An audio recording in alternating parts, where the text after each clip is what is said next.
So, good afternoon, everyone. My name is Cherlynn, as you mentioned, and today I want to share with you this concept that we used at ExpressVPN, which is detection as code. So, the motivation behind this is simple, and I'm sure a lot of you are familiar with this. Threats are becoming more complicated. Duh, everybody here can agree, I think. To keep up with that, our detections also have become more complex and comprehensive as well. But along with that, the way we manage our detections need to evolve as well.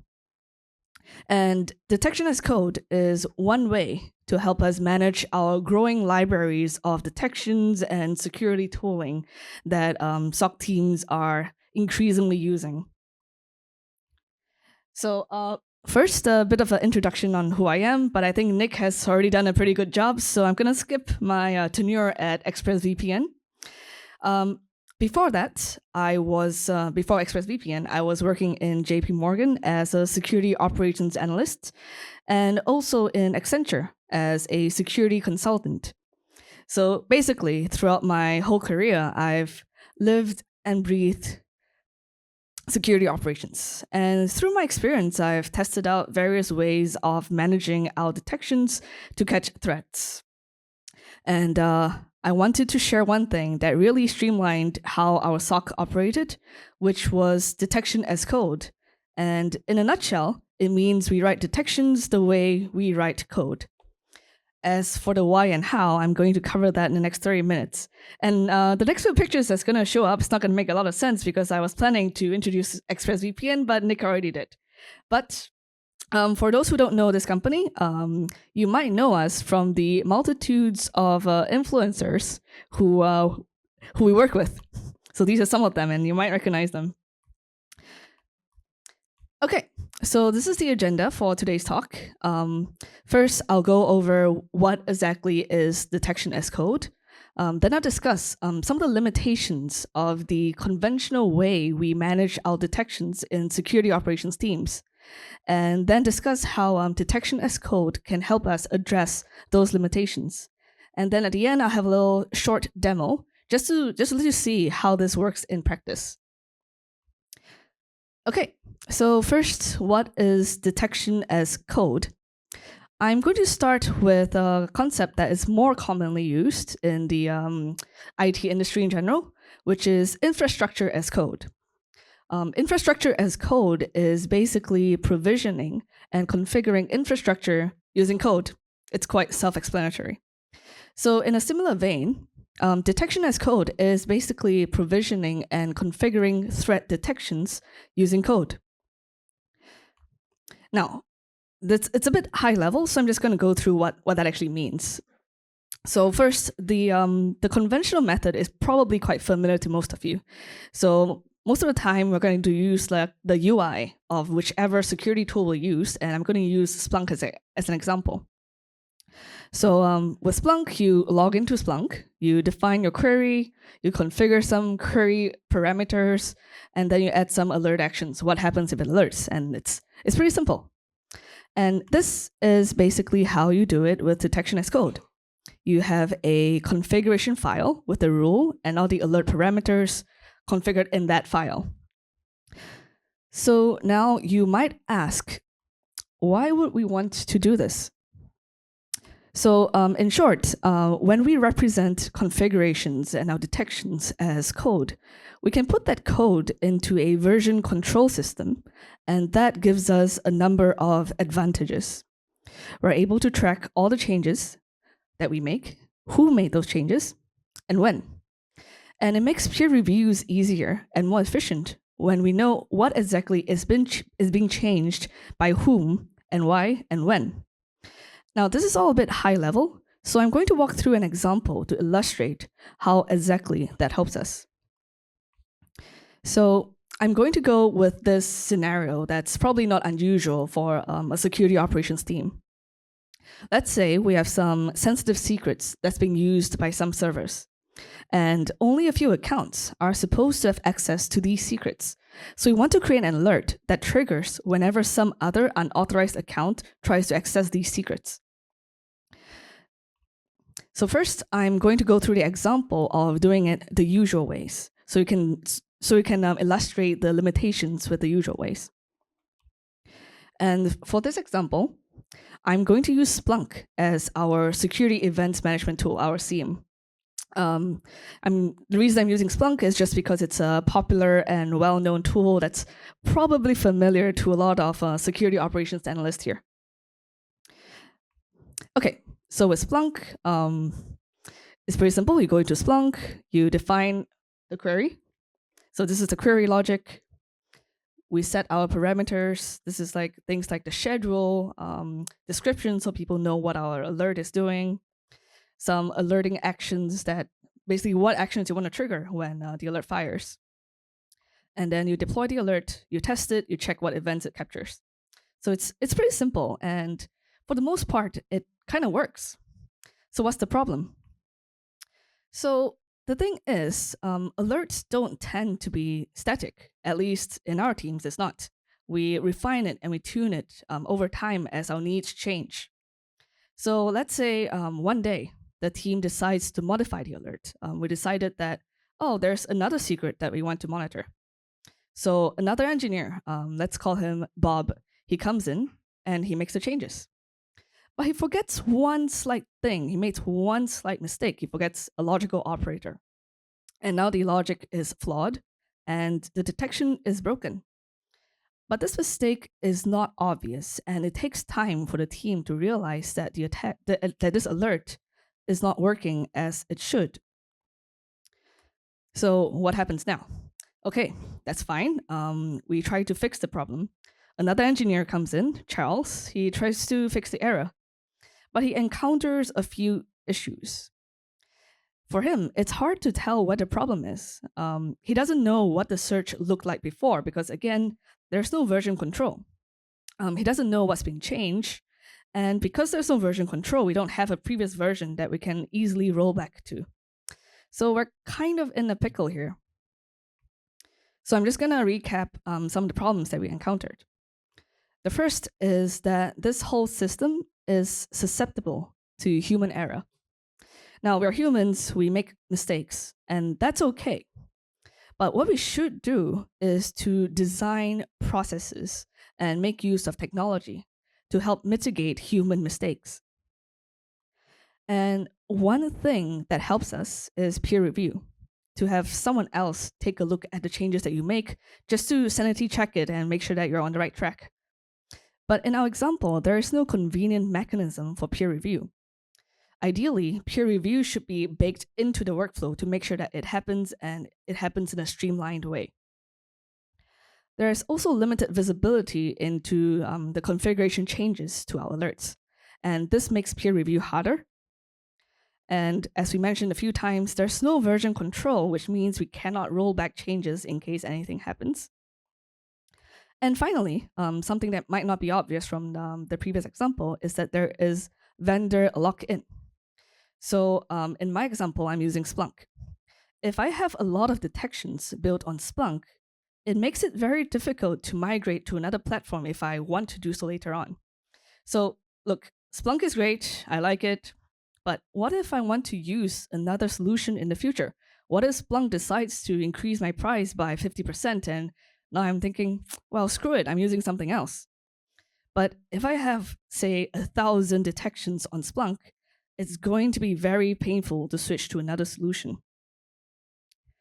And so I've covered a few of the limitations, and the solution that we use in ExpressVPN to mitigate these limitations is to use detection as code. Detection as code, or DAC, it applies software engineering principles to cybersecurity threat detections. So instead of manually configuring security tools, we do it through code, just like infrastructure as code is used for IT environments. So this is the workflow we have using detection as code, and I'm going to walk through each of these steps. First, we write rules, not using the language of whatever security tool that we're using. We're writing rules in a vendor agnostic language, which is Sigma. And then we push push those rules to our GitHub repository to get the version control that we want.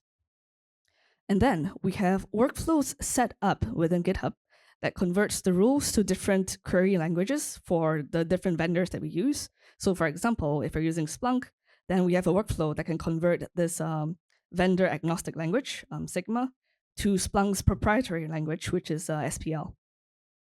And as part of rule creation, we also write test cases for each rule that are automatically run to make sure that the rules are working as intended. And every new rule or every change to a rule, it's published as a pull request. And this requires a few checks before it can be merged. So some of the checks we implemented, number one, that the test cases pass. And two, that at least one other team member reviews the PR and approves it. And finally, when the PR clears all the checks and it gets merged, the change is deployed on all the relevant tools that we want to deploy the alert on. So I'm going to go through this workflow in a bit more detail later. These are the key components of the workflow, and I'm going to explain them as we walk through the steps. Okay, so with this detection as code workflow in mind, let's go through our previous scenario again, but this time we're using detection as code. So first step, instead of going into the UI of Splunk and writing rules in Splunk's language, we write our rules in a vendor agnostic language, which is Sigma, and this is YAML-based, which makes it easy to parse programmatically. Now, when I create this alert, I just put the query in this file, the rule logic, and push this file into a GitHub repo. So this file contains like the rule logic, the identifiers, the signatures that we want to detect on, as well as the transformation operations to perform to make the results more easy to read for the analyst. And then we upload this to GitHub. And here is where the magic begins. We have a set of workflows set up in GitHub that turns this Sigma definition of a rule into an actual alert in Splunk.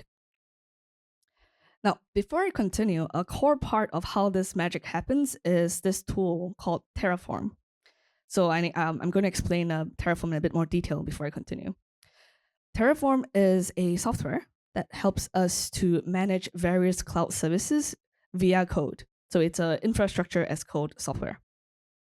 The key difference with traditional methods of configuration, be it the UI or the API or CLI, is that with Terraform, you don't have to care about how the configurations are made. You don't have to care about going into the UI and clicking on a series of buttons. You don't have to think about what series of API calls you have to make. You just tell Terraform what configurations you want, and it makes them happen. How Terraform works on a high level is quite simple. So you first declare your desired configurations in Terraform files using their own language called HashiCorp Configuration Language, or HCL. And then Terraform will read these configuration files and make those configurations happen using a set of API calls that it determines for you. And we're going to use this in the next step to create a Splunk alert from the Sigma definition. All right, so back to our workflow.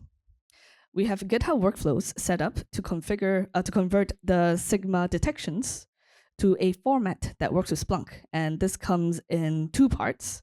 So first, we need to convert this vendor agnostic rule language into Splunk's own query language.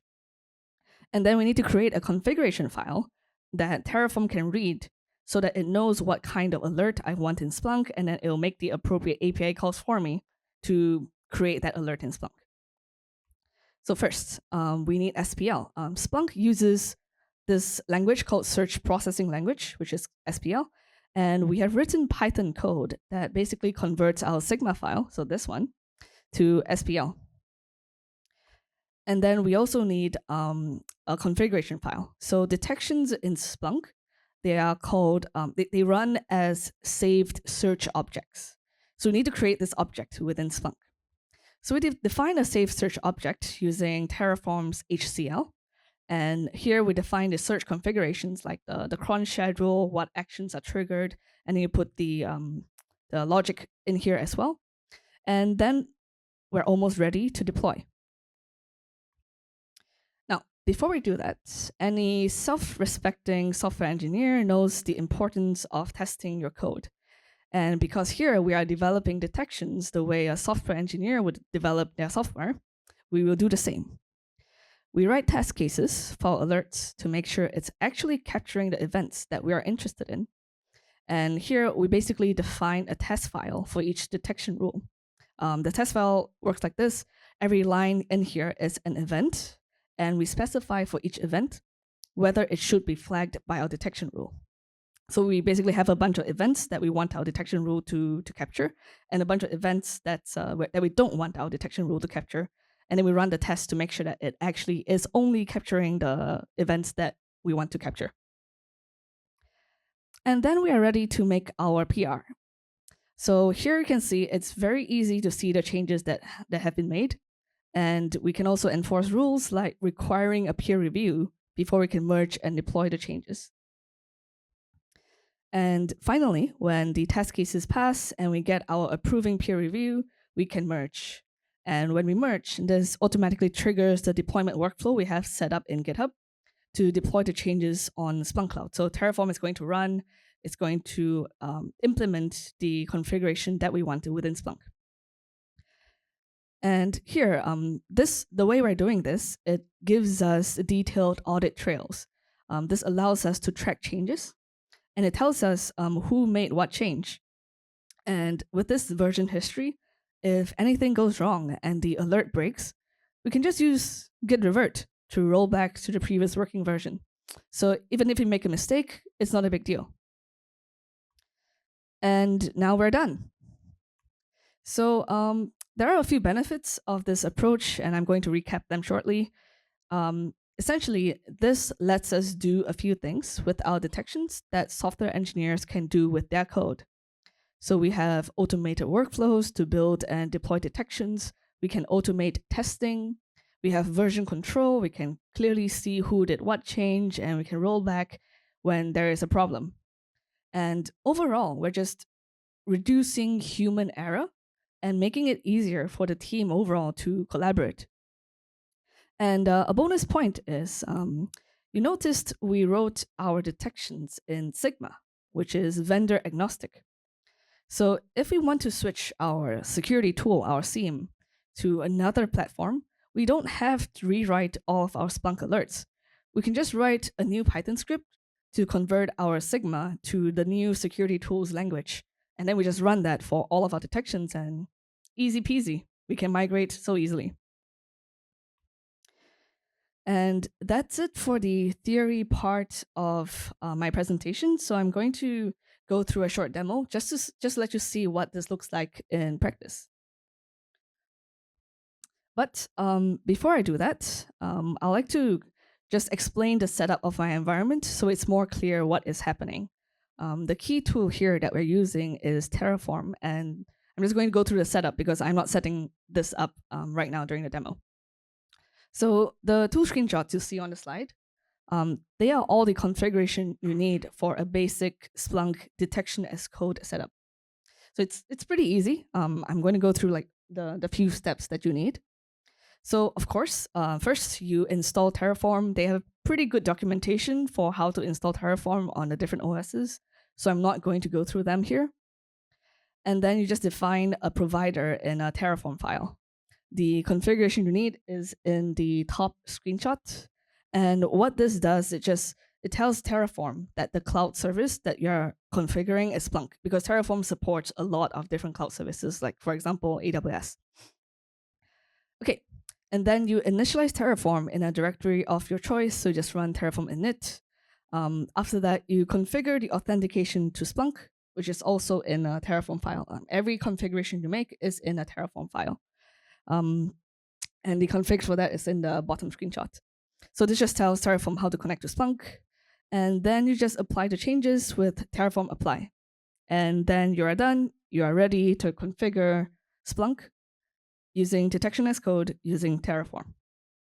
And all right, so now I'm gonna prepare my demo in just a short moment.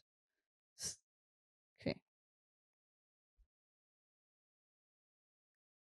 Yes, all right.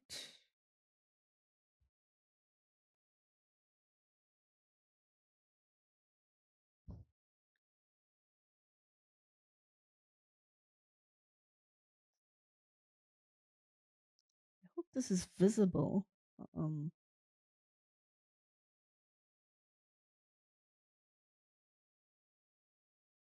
okay, if it doesn't look very visible, but I will verbally explain what is going on because the words look quite small. Okay, that's fine. Okay. Let me see if I can zoom in.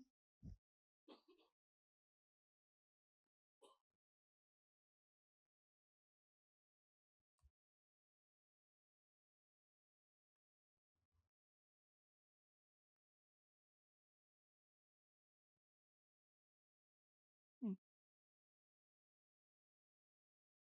no. All right. I will verbally explain what's going on then. So, okay. So this is my repository for my Splunk detections. There are a few key files here. So there's the main Terraform files, which define certain configurations for how you connect to Splunk and like how Terraform is going to interface with Splunk. What we want to do here is basically add an alert using detection as code, and we use Terraform to get that into Splunk. So here is a Sigma file written in YAML format with the rule logic. So you can't really see it, but you have to believe that it's there. Okay, so it's written in Sigma, but Splunk doesn't accept Sigma. So we have a script written that converts Sigma to SPL. Again, you just have to take my word for it. There's the Python code right here. And then we have another script that will generate the Terraform sort of object that we can then tell Terraform to deploy to Splunk. So I'm going to generate that right now. There we go. May the demo gods favor me. Yes, it generated. Okay. So now I created a Terraform file for my alert. So here again, can't really see, but there's a few key points in here. So here we tell Terraform that the object that we're defining in the file is a safe search object. Here are some key configurations for this object. So this would be things like what we want the alert to do. And here is the alert logic. This is written in SPL that we generated just now. And this is the alert schedule. And this is the alert's ACL. So it tells Splunk this alert is owned by me and it can be accessed by this and that entity. And this file is basically all you need to get the alert in Splunk. So, okay, this is my Splunk. And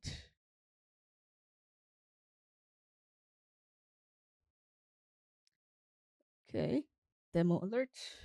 All right, just gonna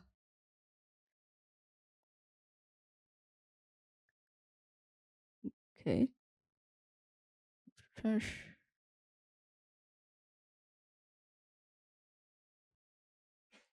Bye.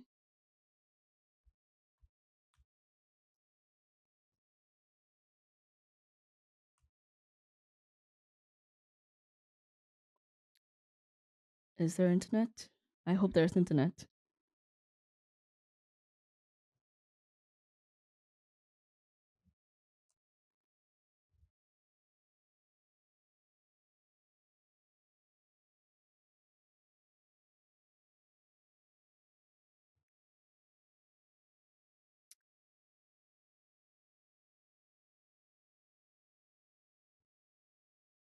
You know, I could have sworn that when I tested it before this presentation, it was working. Let's see. Free shutting down. Still internet. Hmm.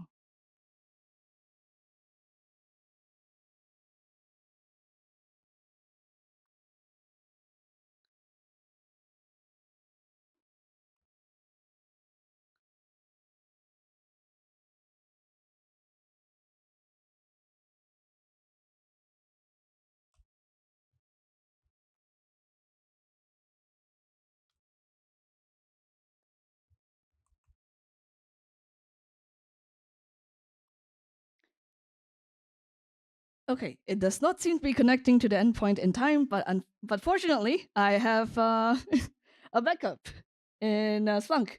So this is the alert that is supposed to be created in Splunk. All right, okay, come on, show me the alert. Right, so if it succeeded, it would have deployed this alert in Splunk, and I'm not sure why it doesn't do that. Okay, I'm just going to terminate this because it appears that it doesn't want to cooperate with me. Okay. So another benefit of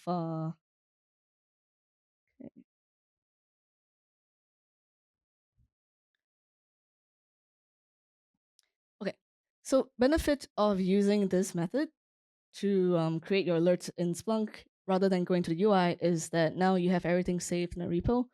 So if I wanted to, I could every time I make a change, instead of just going to the UI and making that change, I can have it all tracked in a repository.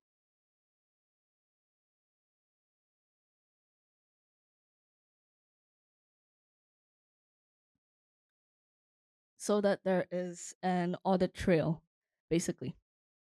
And if I do change the alert, so let's say maybe I muck up the the rule. Let me just put some nonsense in here.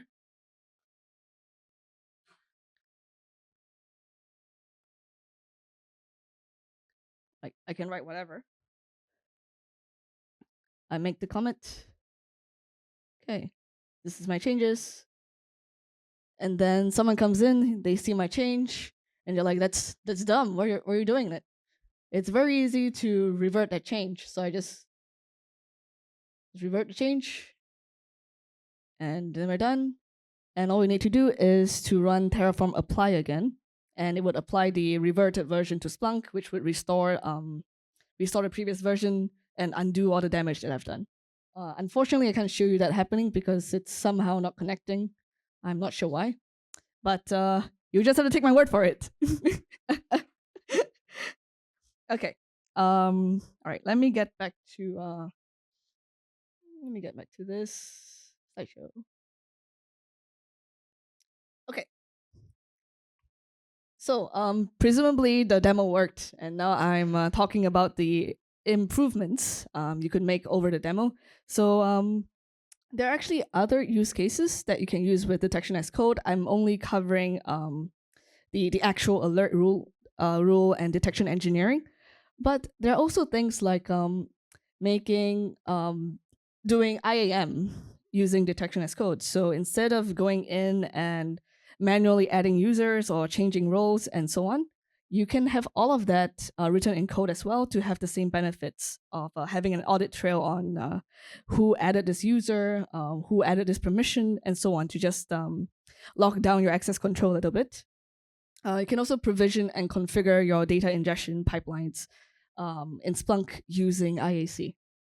And yeah, there are a lot of things that's possible with Splunk detection as code in particular. I'm sure it's also possible with other security tooling. It basically depends on what is supported. If you're using Terraform, then it depends on what is supported with Terraform. And Terraform has pretty good documentation over this. So just look in the Terraform registry to see what all is possible with Splunk and whichever other solution you choose to use. And yeah, that is all. So this is whatever I've shared is just something that worked for me and worked for my team in ExpressVPN. But of course, we're always looking to improve our processes. So if you have any questions, feedback, any ideas, I would love to hear them. And with that, this is a Q&A. Feel free to ask questions. Yes.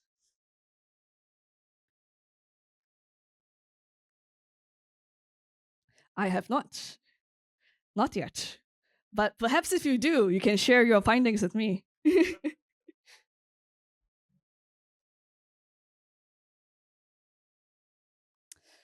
Um, Potentially, hmm. It depends on what Terraform supports. I imagine probably ELK stack might have the potential for this, because I know there's also a lot of configuration you can do with that. And the more complicated the configuration, the more important it is to have it well documented and well like tracked in like a version control system. Yes, sir.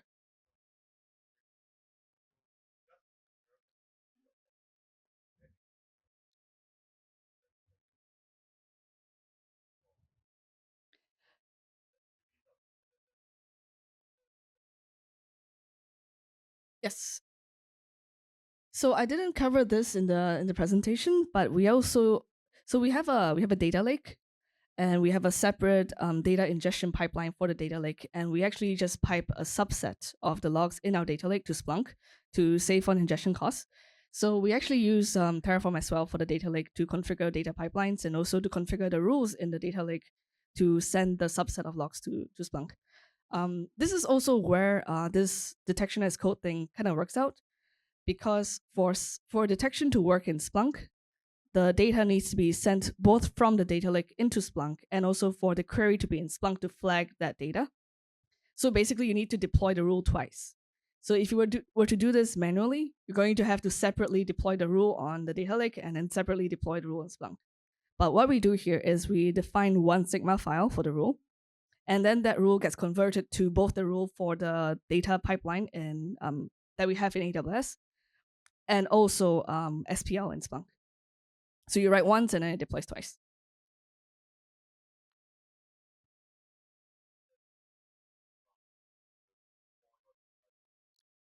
Um,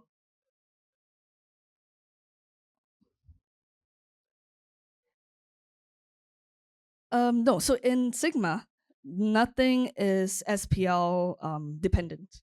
So it's just a logic like there's this field, it's this value. There's this field, we want to transform it to a different field.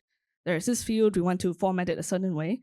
So these things are vendor agnostic, and we write like a converter that will convert this Sigma into the appropriate tools language to allow the transformation to happen.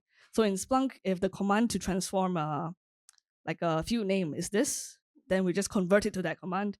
And then in this other tool, it's some other command, but we convert it to that command. So the work is really in writing that script to do the conversion.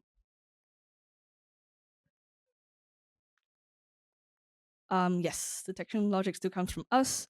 One benefit also of using Sigma is that there are open source detection libraries out there. So you could just go browse what you think is relevant to your organization and you just take their rules.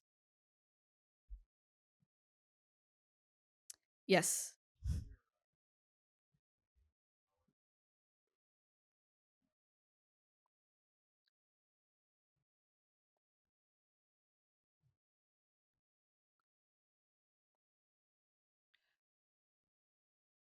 Okay, so this.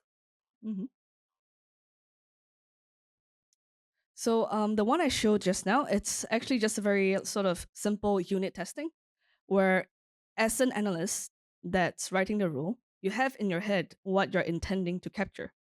So you put the events that you intend to capture, put it in a file.